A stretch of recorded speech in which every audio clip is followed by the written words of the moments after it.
Você lançou esse livro aqui, recebi, estou lendo. Isso. É muito interessante, inclusive, do ponto de vista do design do livro, o título que a gente vê deitando assim é Reflexões sobre o Socialismo e Revolução no século XX. Mas aí você abre o livro e tem, na verdade, um outro título. Jones Manuel, aqui, outro título, A Batalha pela Memória. Achei muito interessante, estou lendo, Jones. É um livro no qual você passeia, você navega por vários momentos da história. Bom, deixa eu diminuir aqui para a gente ficar no mesmo tamanho. Sobre vários momentos da história. Então, você vai tratar do anticomunismo e o fantasma do neo-stalinismo, a questão Stalin na obra de Domenico Losurdo. Guerra é política, o pacto de não agressão germano-soviético na Segunda Guerra Mundial e o revisionismo histórico. Socialismo democrático ou capitulação ideológica, segunda morte de Rosa Luxemburgo.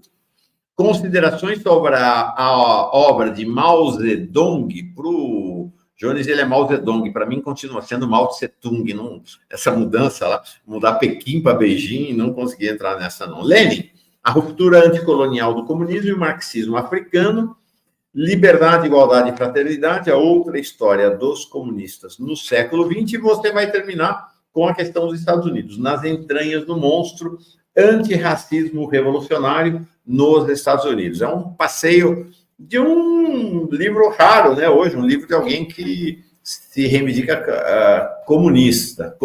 Tem um trechinho que eu separei, e aí vou te entregar para você eventualmente falar sobre esse capítulo, mas falar sobre o livro geral, para nós dizer sobre a Rosa Luxemburgo. Aí você vai falar do livro dela, Reforma ou Revolução, e você diz assim, na página 111.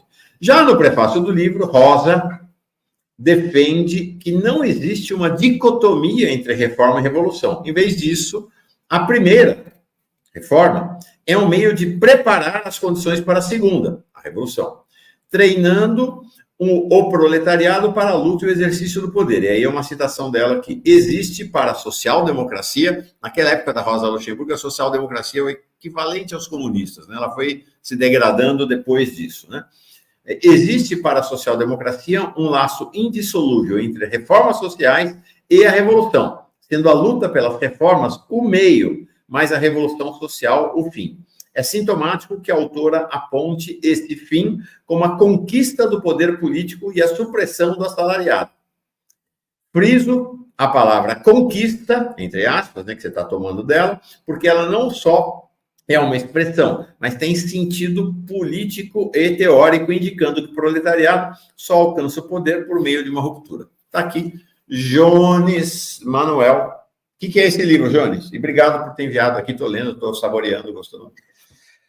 Mauro, esse livro, ele é fruto de 10 anos de estudos, assim.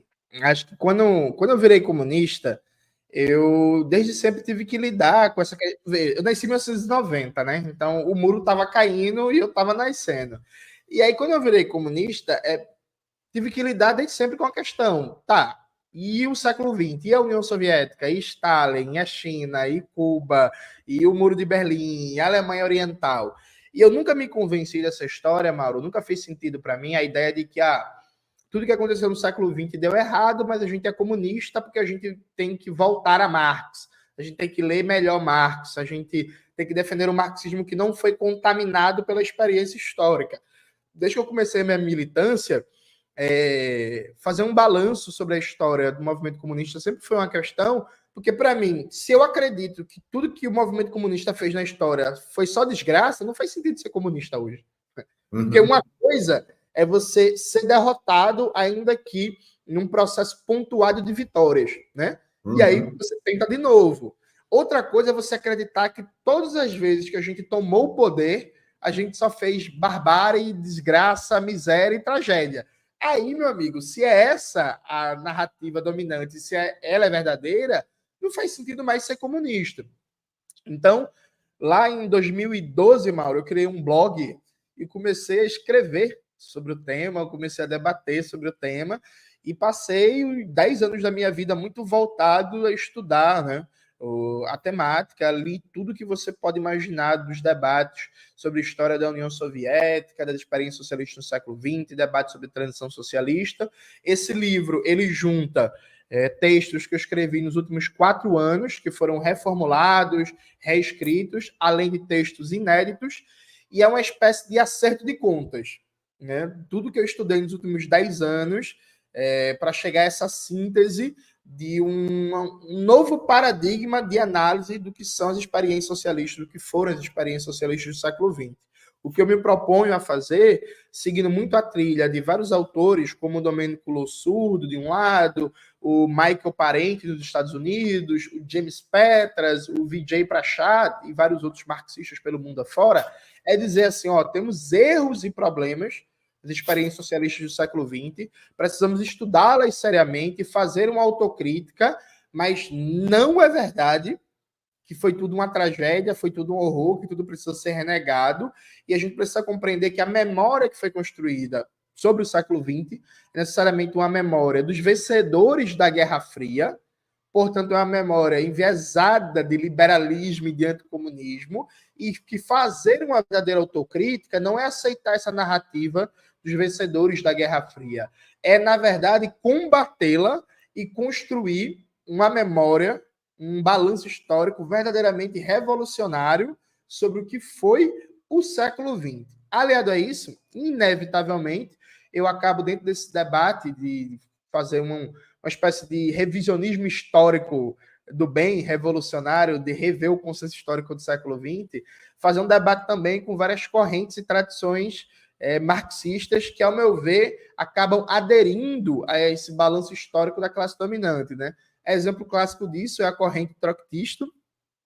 Inclusive, eu cito Valério Arcari em algum momento do livro, e aí faço um debate, uma crítica com a corrente trotskista, e um debate, uma crítica com uma corrente que se convencionou chamar de socialismo democrático, né? Um debate muito qualificado, muito respeitoso, chamando a ideia de que, aceitar o balanço dos dominantes, da classe dominante sobre o século XX e tentar ocupar esse balanço à esquerda, que assim é verdade. Por exemplo, a ideia de socialismo democrático, o pressuposto é aceitar a narrativa da Guerra Fria, então, por exemplo, abraçar teorias de Hannah Arendt, de totalitarismo, e dizer, é verdade, foi tudo um horror, uma tragédia, uma barbárie, totalitarismo, mas nós somos diferentes porque democráticos. Nosso socialismo é democrático, nosso socialismo é com liberdade, né? Nosso socialismo é amarelo, não tem foice e o martelo. Isso pode até ficar bom em alguns ciclos limitados, mas do ponto de vista de balanço histórico, não teve eficácia para trazer de volta o debate socialista na ordem do dia, não só no Brasil, como no mundo inteiro. Então, é um debate, é um livro que marca uma passagem de uma fase de estudos minha, estava muito voltado para a história das experiências socialistas fora do Brasil, eu virei minha chave de estudos para a realidade brasileira, então estou num novo momento de estudo, de produção, de reflexão, então marca essa virada de chave, e ao mesmo tempo se propõe a estabelecer um paradigma do que é uma análise materialista e revolucionária sobre o nosso balanço histórico de atuação no século XX. Eu acho que vocês vão gostar. O projeto gráfico é da Caterine, ficou muito bom, o livro está maravilhoso, e aí eu espero que todo mundo leia, enfim, debata, faça crítica, vamos para a polêmica, que esse é o grande objetivo, é instigar o debate, instigar a batalha das ideias. Caterine Kalonhomos. É um design da capa. O nome dela é meio grego de pronunciar, é difícil, mas é por aí mesmo. É Caterine. É isso aí. A orelha do livro é feita por alguém que tem vindo aqui, né, de maneira regular, que é o Pedro Marim, grande teórico, ele é o editor da revista Ópera, que está lá enfiada no portal do Opera Mundi, grande figura, especialista na questão militar brasileira, muito jovem, muito, né, tem uma juventude porreta de esquerda no país. E ele foi lançado no lançamento conjunto das editoras Ruptura e Baioneta. Então, imagino, né, Jones, quem quiser comprar, é só entrar no site da Baioneta ou da Ruptura e consegue comprar à distância, né? Isso. E aí já está chegando um carregamento aí de livros para mim em Recife, então nas próximas semanas vai dar para comprar comigo também em Recife. Pessoalmente, vou virar caixeiro viajante e vou andar com o livro por aí o Recife. Tem programação de lançamentos do livro, Jones? A gente fez um lançamento agora em São Paulo, né, no Aljaniá, estava na mesa aí o Breno Altman. Eu estou voltando para São Paulo agora, dia 29, e aí Estou organizando os lançamentos também em São Paulo. Provavelmente vamos tentar fazer na PUC de São Paulo e ver se é possível fazer ainda na UFABC. E depois, quem sabe, Campinas. E voltando de São Paulo, a gente começa um giro de lançamentos pelo Nordeste. E aí faz Recife, Alagoas, e espero ir em seguida para o Ceará e por aí vai. Aí venha para Brasília, homem. Rapaz, eu preciso muito ir para Brasília, só que está faltando um convite. Atenção, povo de Brasília, sindicatos, movimentos. Arruma uma atividade aí para ir para Brasília para fazer o lançamento do livro aí. Faz muito tempo que eu não vou. Pronto, fechou.